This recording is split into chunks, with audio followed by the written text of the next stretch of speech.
Hi guys, how are you? My name is Lauren B. Welcome to the Untitled Tarot. So I haven't done a reading over here on YouTube in a long while, and so I felt like today was the day to do sort of a proper reading. But I gotta say, like, the cards I pulled, they are very interesting, but I don't necessarily feel like I'm pulling any definitive answers off of these cards today. What I do have are theories and speculation. And my channel is pretty small, and so I don't know if maybe there's just like a handful of you that I am supposed to maybe like distribute like a few clues to like help you in your own discovery process. But that is what I'm gonna do, I guess. I use the Good Tarot and I use the Sacred Forest Oracle mixed together. Now we're starting off with the Daffodil Fairy and the Five of Fire. New beginnings. Now, when I'm looking at these two cards, right, it feels like this new beginnings is this energy that has been coming in for a long time, right? It looks like this little fairy is popping in and going, hey, are you ready? A new beginning is approaching. Hey, are you ready? A new cycle is about to start. Hey, are you ready for abundance? Are you ready for joy? It's like those constant messages like all of us are receiving all of the time. And then this character in the Five of Fire is sitting here, and if you look on her face, it's like she has a little bit of a grimace. It's that like, yeah, I've heard that before. There's always abundance coming. There's always a new cycle starting. And there is this feeling of, I'm all dressed up with nowhere to go, right? And like there are these moths and these butterflies, and it's like, yes, I know the signs are here. Yes, I know the synchronicities are there. Yes, I have dressed myself. I'm ready whenever you are for this new cycle to start. And I think that's definitely like a pain point for me as a human being, but that's definitely like a pain point for me as like a psychic and as a reader, like for years getting messages from people like things are gonna change, a change will do you good, abundance is on its way, but then like also seeing like not a ton of change, like people's circumstances not drastically improving despite any of the healing, despite the work they've done, despite them sort of being all dressed up and sitting there ready and waiting, right? I think that is a point of frustration for so many of us in this community and in the collective, right? And it's definitely a pain point for me as a reader. But alas, again, here's this fairy, change is on its way, and you're going, yeah. Now, the Four of Fire is coming up next, right? And so we have this character here, and she's sitting here, and she's playing this flute, and that kind of feels like elevator music to me. It's sort of sitting here like, yeah, do. It's just like this killing time type of energy. But as I look at this card, I notice that the stone that she's sitting on like actually has these symbols that are etched into it that are really interesting to me. And I looked in the book actually, and they don't describe like what these etchings are in the stone. But it kind of reminds me of that saying where people go, well, it's not like it's etched in stone. You can always change your mind, right? But like there's something here about a new beginning or about a shift in energy or about some kind of renewal actually being etched in stone. It's almost like one of those sort of cosmic contracts or like one of those things that's sort of like fated or like written in the stars for you. And I think that so many of us like, and I don't know, maybe this is just like one of those existential human things that like every human who has ever existed has felt. It's like that feeling of purpose, right? Where it's like there's something bigger, there's something pulling on me, there's something calling to me, there's something I'm supposed to do. Like that could totally just be like an intrinsic part of being a human being with like a soul and consciousness, right? But I just feel as though like there's so many of us that sort of have that feeling, right? And so maybe like it is the process of, recognizing that there is some sort of like fated change or shift or knowing that like wants to come through. But regardless, there's definitely like this hurry up and wait, sit here and listen to the elevator music. And there's also something interesting in this card. If you see these four little lights hanging above, it feels like there's one missing here, right? And it's like, it's the fifth light of change. The fifth light of change is missing. And what we have next is we have the moon, and we have this patience card coming up next. Okay. This moon, we have this patience card next, right? Which one, I think that like, we have all learned like these brutal lessons in patience, right? But the moon also talks about like seasons, and it talks about like cycles, and it talks about timing, and she even has this clock like right over her heart. And so I don't know if it's one of those things that it's like throughout lifetimes, it's like running out the clock, listening to the elevator music until like a very specific point in time for like the world, for the collective, like for you as an individual, right? But it definitely is this process of like having to move through these phases. But what's also interesting is like there's this star that's been put on the shelf behind her, right? And when I look at the star, it reminds me of the star inside of the hermit's lantern. And what we're missing here is another lantern. We're missing the fifth light of change, which kind of gives me this impression that it's not so much about maybe a particular time on a clock necessarily. It's not maybe necessarily about a certain year or a certain point in the collective. The hermit talks so much about introspection. It talks about like self-awareness, right? That inner light, which feels to me like it's a personal awareness of something, that what you're waiting for, the new beginning starts when the fifth light is returned to the string. And that can only happen when you recognize something within yourself about who you are, maybe. And this is not like a star seedy like weird pipeline kind of thing, but the next card that comes out is the Water Spirit, manifesting dreams. And we have these otters, right? Because the thing is, it's like these new beginnings, it has to do with like what you've been trying to create and manifest in your life and doing all of the work to try and bring that about, but actually like never seeing again, like the manifestation. This is the collective point of frustration. The thing is with otters though, and this is something I always talk about with otters because I love them, but otters are one of like the few aquatic mammals that use tools. When they have oysters or they have clamshells, they're like one of the only creatures that will go to the bottom of the ocean, pick up a rock and use it as a tool to open it up. And so there's something here about the fact that if the new beginning cracks open, like the manifestation comes in when you figure out what tool to use to unlock it. And that comes from like understanding yourself or who you are, or like where you exist within like the phases of the moon. And I know that sounds like not necessarily like woo woo, but it kind of sounds, I don't know, like very philosophical. But I see the Seven of Water coming out. And so there's sort of this feeling of like you've gone through like all of the tools, like so many of them, right? Like there's clamshells right here. It's this idea of like you've tried prayer, you've tried writing out like lists of things and like 22 times. Maybe you've tried certain like spell works, you've tried maybe fasting. It's like you've tried a positive mindset, you've tried healing, you've tried inner child work. It's like you've tried all of like these different like spiritual tools or these different healing modalities, right? Thinking that like once I work on my mindset, right, or once I work on my my struggles with scarcity or like all of that stuff, right? It's like all of the stuff that these spiritual people in this community tell you that you need to do to unlock your abundance, but like none of it's working.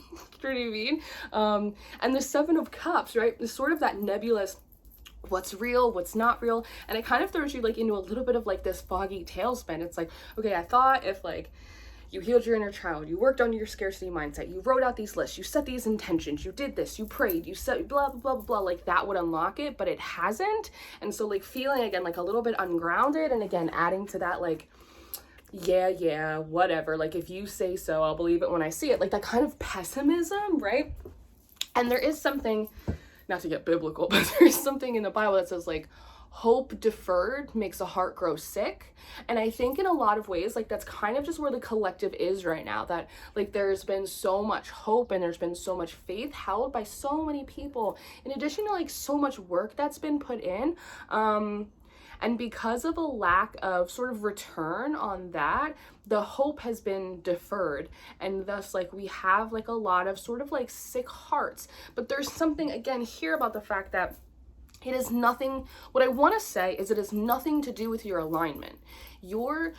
Everyone's different, and so everyone manifests differently. Everyone has different creative power. And what I want to say is it doesn't matter how healed you are, because there's a bunch of broken ass people running around the world that like are able to bring like the things that you want into your life into theirs, right? So what I want to say is like it has nothing to do with your healing.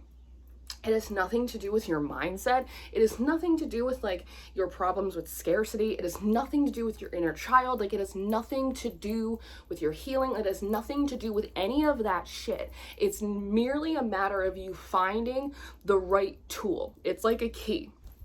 In a lot of ways, it feels much less spiritual and much more sort of pragmatic. It feels very practical. Now, what's interesting is on the other side, I see this crystal cave, right? I see this card and it says trust.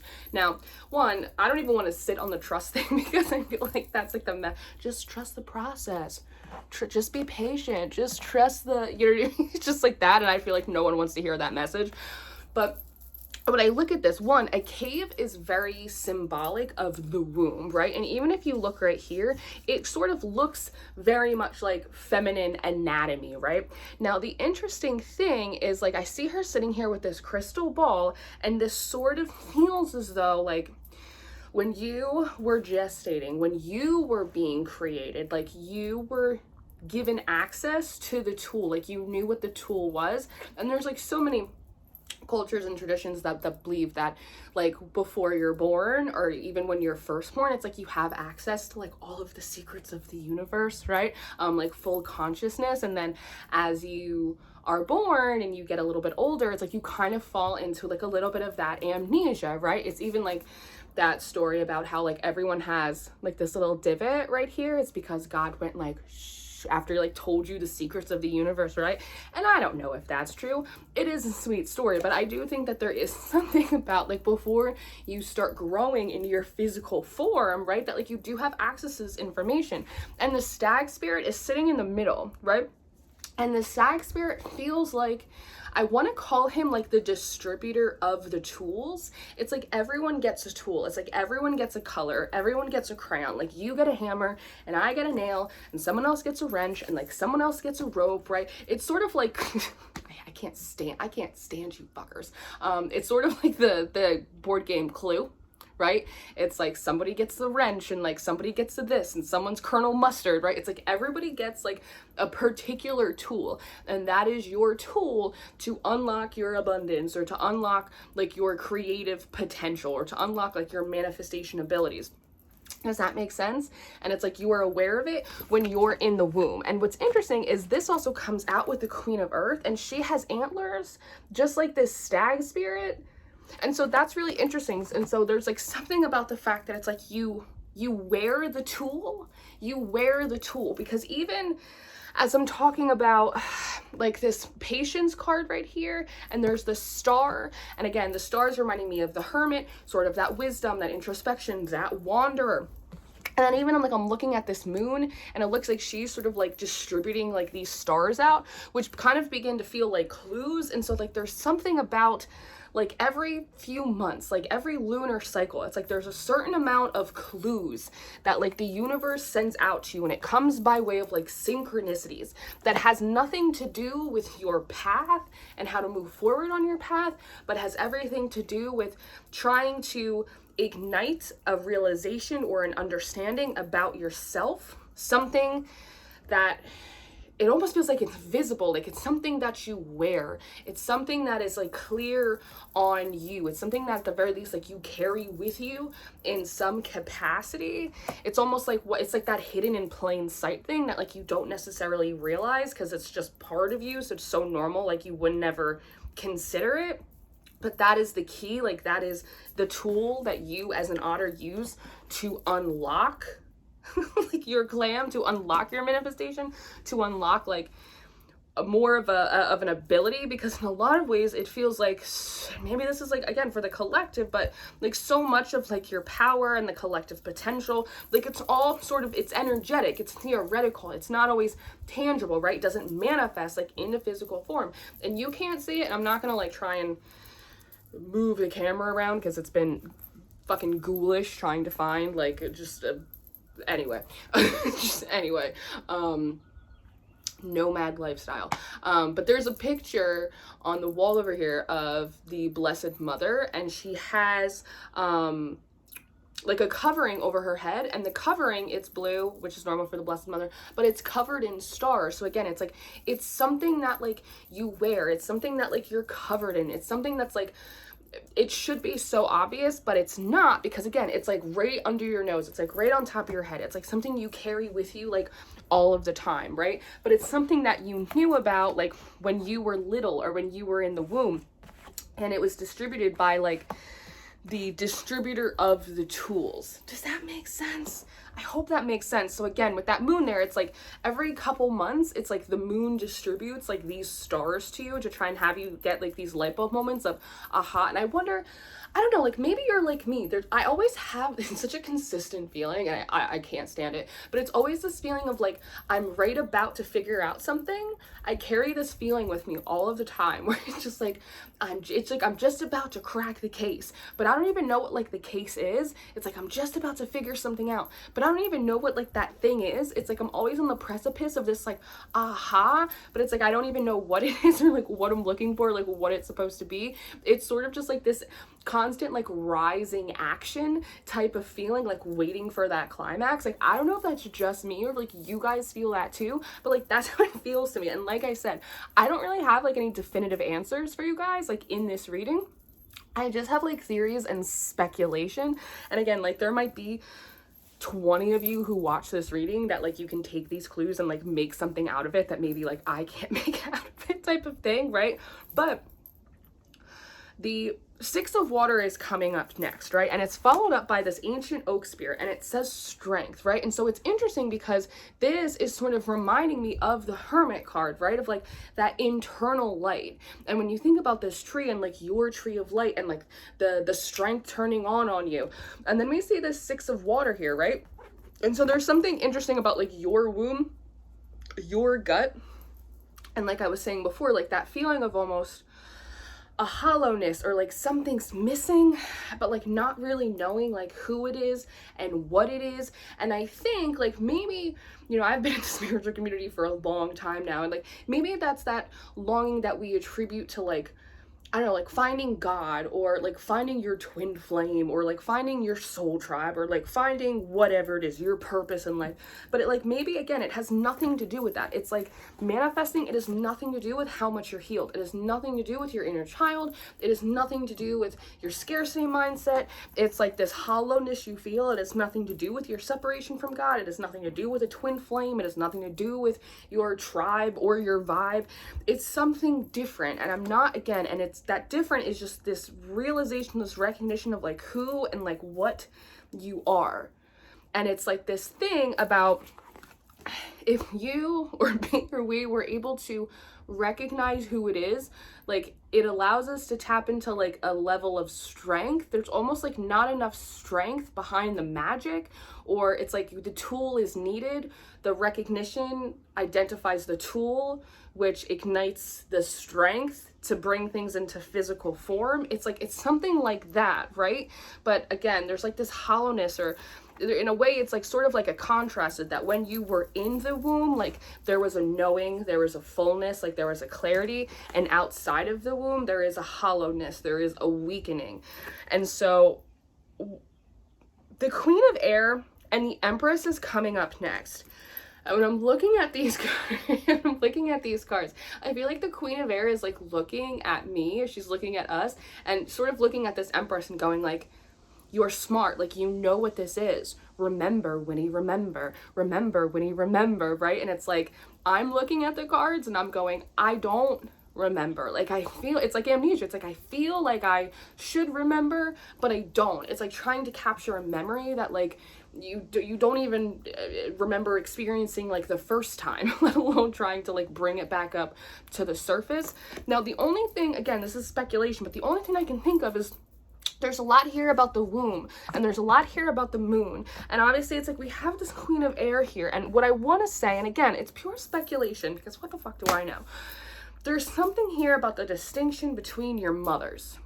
And so originally, like I'm looking at you in the womb, right, having access to this tool, and I'm wondering here, I'm like, is the tool in relation to your mother, right? Is the tool have to do with, you know, a quality or a skill or strength or spiritual ability that like your mother had and like maybe didn't utilize, or maybe didn't like teach you how to use, right? And it just kind of passes down through like your maternal line, right, until someone figures it out and activates it, right? But I'm going, well, if that's the case, then how come all of this entire generation, especially millennials, right? But like this entire generation of the collective who's tapping into their spiritual abilities, how come they're not able to bring this stuff in? If it was just simply about utilizing the strengths or the spiritual abilities, like that, like maybe your mothers did not, like then there would be like a lot more tangibility that was happening, right? I'm like, okay, well, maybe, you know, like the womb, the roots, like the sacral, okay, like maybe this has to do with like some kind of like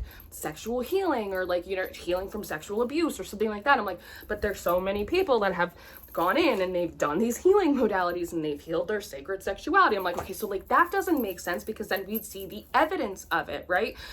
I'm like, okay, so it's not that. So like, I don't know, like maybe the tool has to do with, I don't know, like it's like the remedy or like the antidote, like, and I know this sounds weird, but almost like to your mother's poison. It's like, but not everyone's mom is fucked up. Like, it's not everyone's mom is like struggling, has issues, you know what I mean? But I feel like most people's do, like, especially if you're in the spiritual community, like you were probably failed in some way, right? I'm like, so maybe your tool has to do with being like a remedy or an antidote to like whatever sort of like illness or issue that like your mother had. I'm like, okay, like maybe, but again, like everyone's been doing like these healing modalities and like learning to deconstruct from organized religion, learning how to sort of like separate themselves from like their, you know, the issues of their parents and, you know, break generational cycles. I'm like, so then that would bring in some tangibility.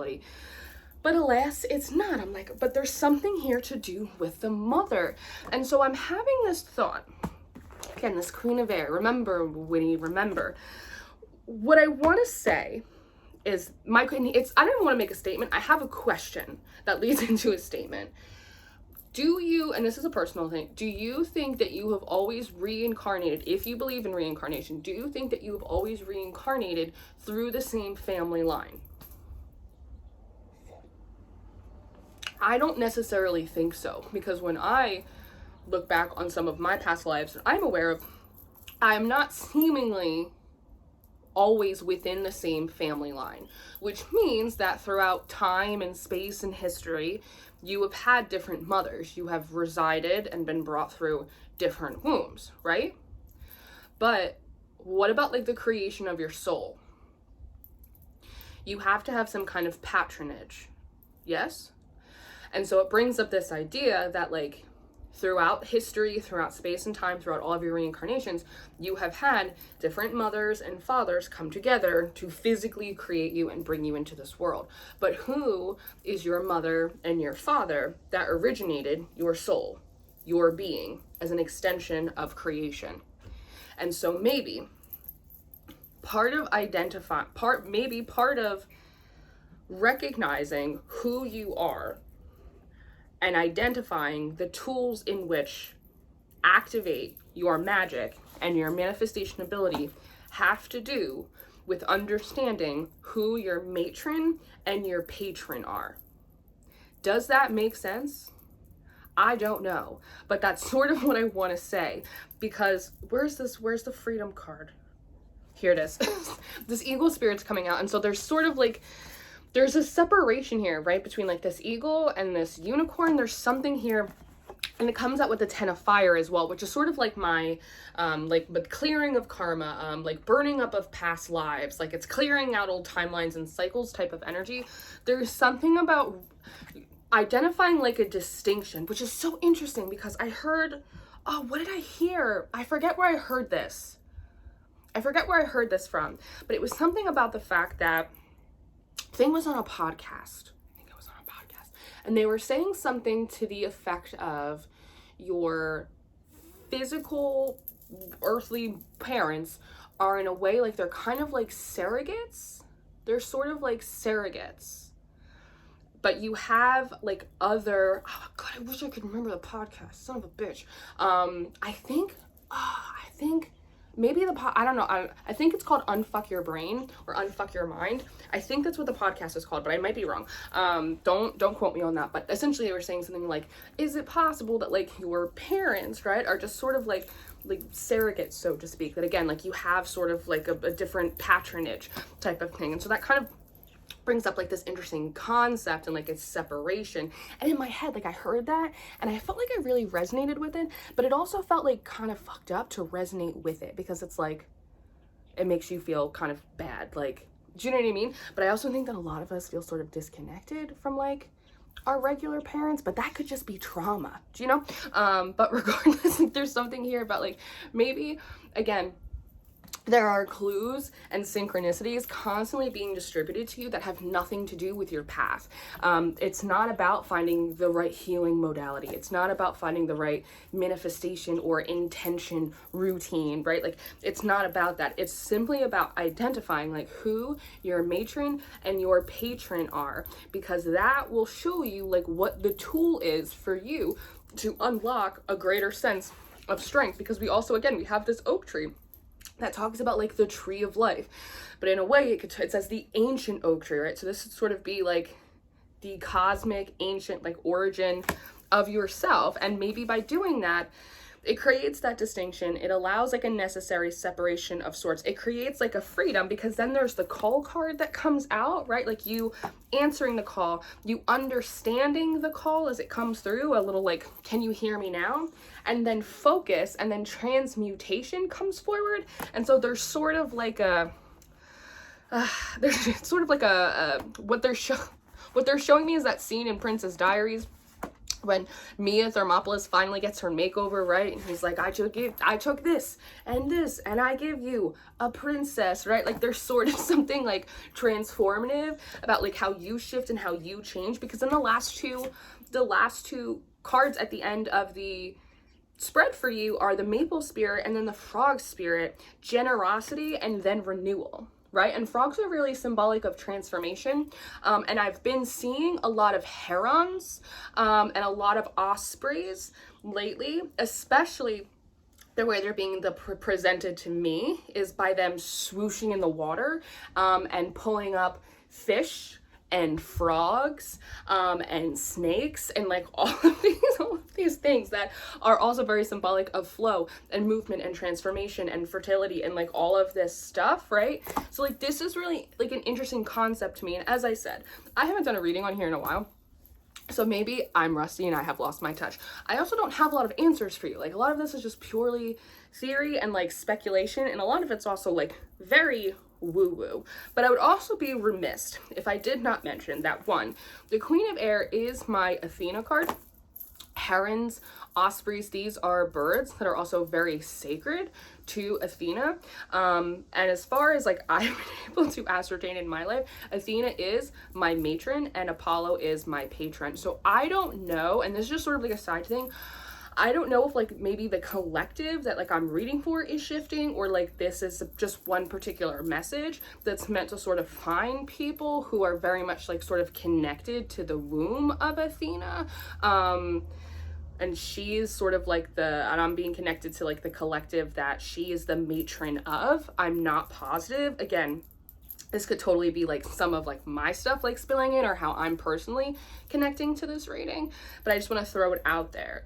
So again, it just feels as though it's not a matter of being patient and waiting for like the right time on the clock or on the calendar. It's about identifying the tool in which to bring that manifestation in. And you identify that tool by identifying something within yourself that ignites a stronger force of magic. And that might be by realizing who, in a lot of ways, like your divine parents are separate of like your physical parents. And so that's what I have. I was like, I don't know if I did this reading any justice. I don't know if I was particularly graceful in the delivery. As I said, this is all sort of like theory and speculation. I don't really feel like I have like a lot of definitive answers, and there might only be like 25 of you who watch this. It's like a half-hour reading too. There might only be like 25 of you who watch like this hot mess express, but if like you do and it gives you like any kind of clue, just any kind of clue to like help you figure out what the hell you're doing in your life, then I hope that I accomplished that. I love you very much. I hope that this was helpful. There are much more clear and precise readings over on the Patreon. So if you want zodiac readings that make a lot more sense, they're a lot more straightforward. Go over on the Patreon. Libra, Scorpio, Sagittarius, Capricorn, Aquarius, and Pisces go up this week. They're really good readings. I did a really good job. I did a much better job than I think I did today, but they're there. So I hope that was helpful for you. I love you very much, and I will see you next time. Goodbye.